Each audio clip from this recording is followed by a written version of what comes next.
When I was 6 years old, I got a present from my mom. It was a plush dragon. A plush dragon that I loved very much. Loved. I even pretended that it was alive. I fed it. I came to sleep with it.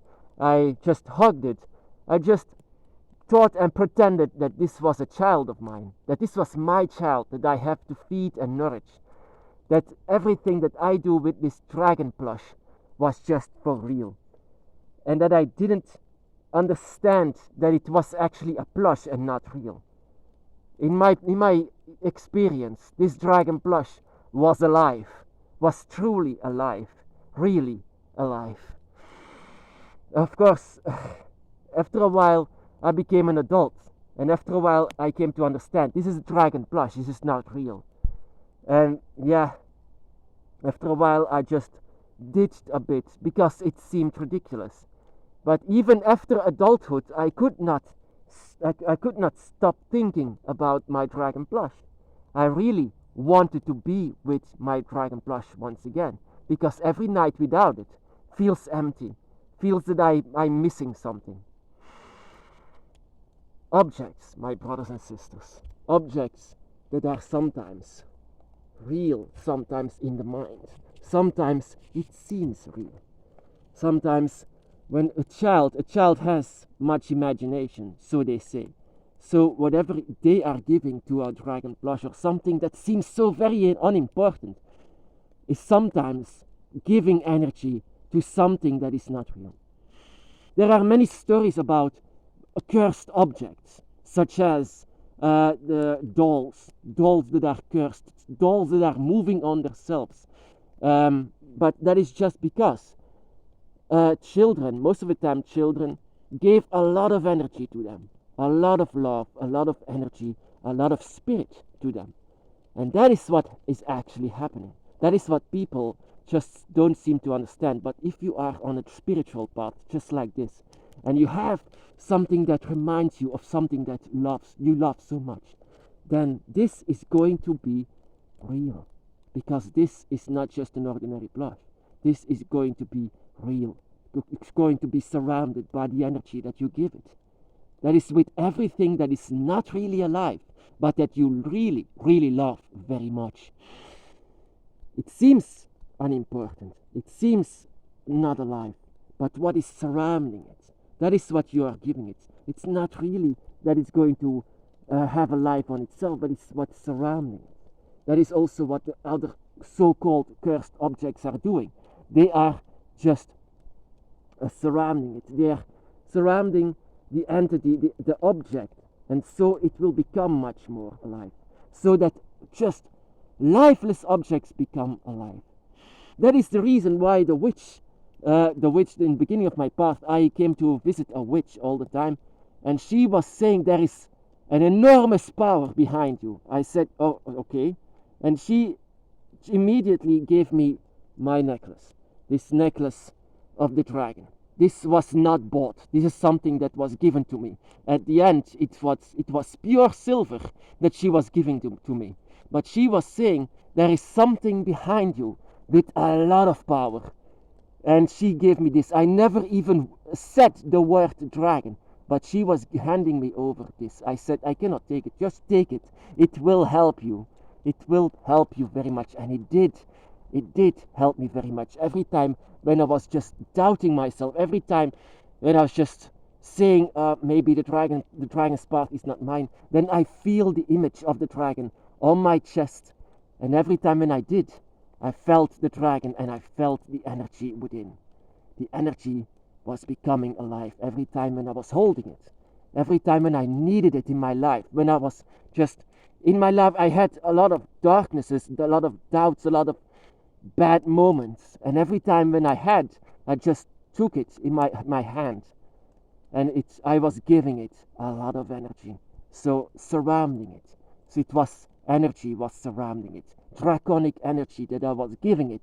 Because we are giving draconic energy. And draconic energy in itself, if you give this to something or someone, this is going to be pure dragon magic.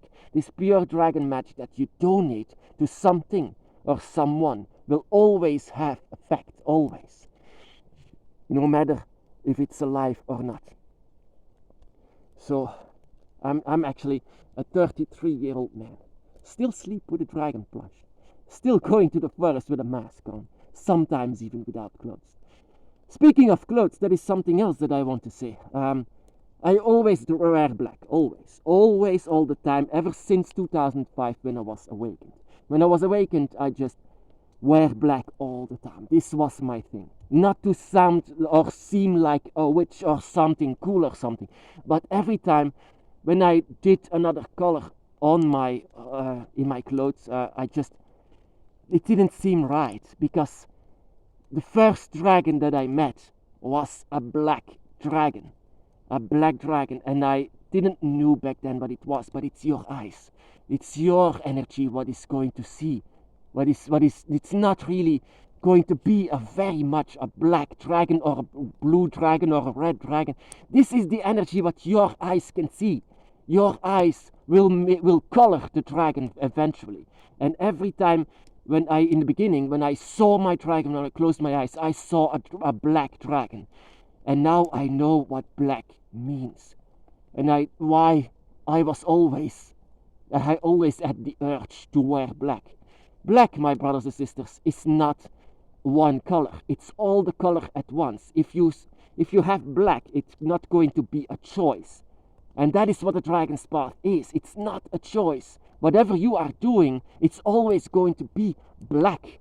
Black all the time. It's not a blue dragon, a green dragon, or a white dragon. It's going to be a black dragon, because the black dragon is saying to you that it's not a choice. Or it's a choice at all. You can choose of everything. It's not really a choice that you take to be on the dragon's path. It's an acceptance.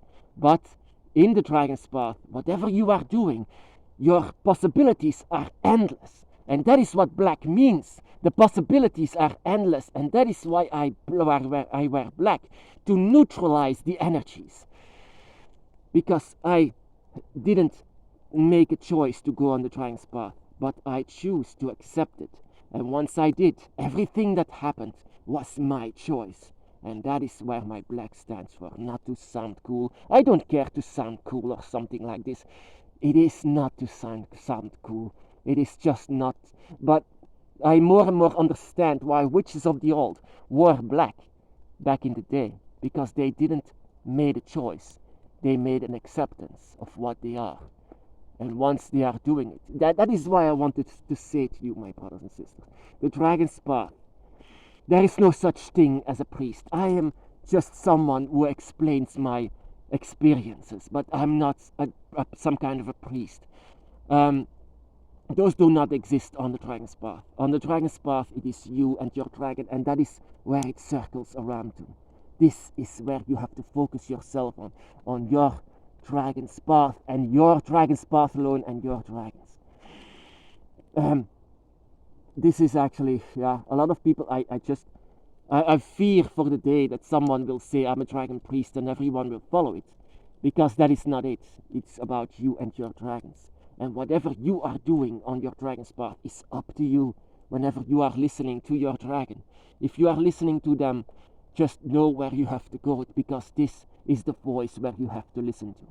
Not that you have to agree with your dragon. I often disagree with my dragon, but that is how a relationship works, of course, between you and spirits. That you don't agree, or they don't agree, but in the end you will always remain together. I wear black because it is a color of every color at once. And this color, it is not a choice. It is representing the dragon's path.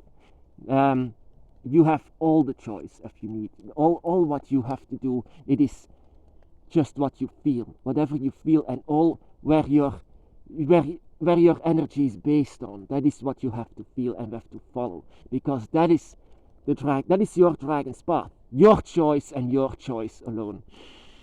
You have objects like this, my brothers and sisters. You have this. Because also my necklace is very much alive. It is truly alive. I've seen it moving on different places. My dragon plush as well. Don't be afraid of something that can move, because it's just surrounded by that you love so much, surrounded by the energy that you donate to them. Nothing to be afraid of course, but it's just give the lifeless objects, give them the love, and you will see after a while you donate them the energy that is surrounding you.